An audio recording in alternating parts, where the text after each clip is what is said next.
بسم اللہ الرحمن الرحیم۔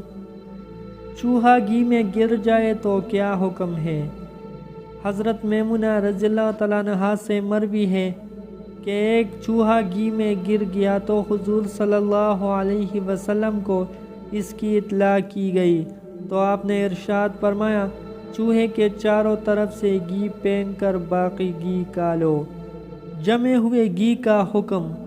مذکورہ حکم اس صورت میں ہے جبکہ گھی جمع ہوا ہو، اگر جمع ہوا نہ ہو تو یہ حکم نہیں ہے۔ اور آج کل جیسے کہ عام طور پر آئل استعمال کرنے کا رواج ہے، اس سارے کو بھی طلب کرنا پڑے گا اور یہ حکم لاگو نہیں ہوگا۔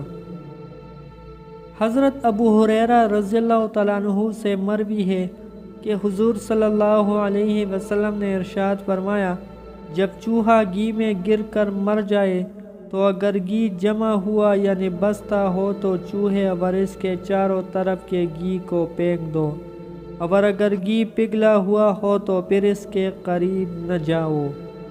مفہوم حدیث یہ ہے کہ مذکورہ گھی استعمال نہ کرو، نہ اس کو پیروہت کیا جائے، نہ کھایا جائے۔ لیکن حضرت امام ابو حنیفہ رحمہ اللہ نے اس قسم کے گھی سے چراغ روشن کرنے کی اجازت دی ہے۔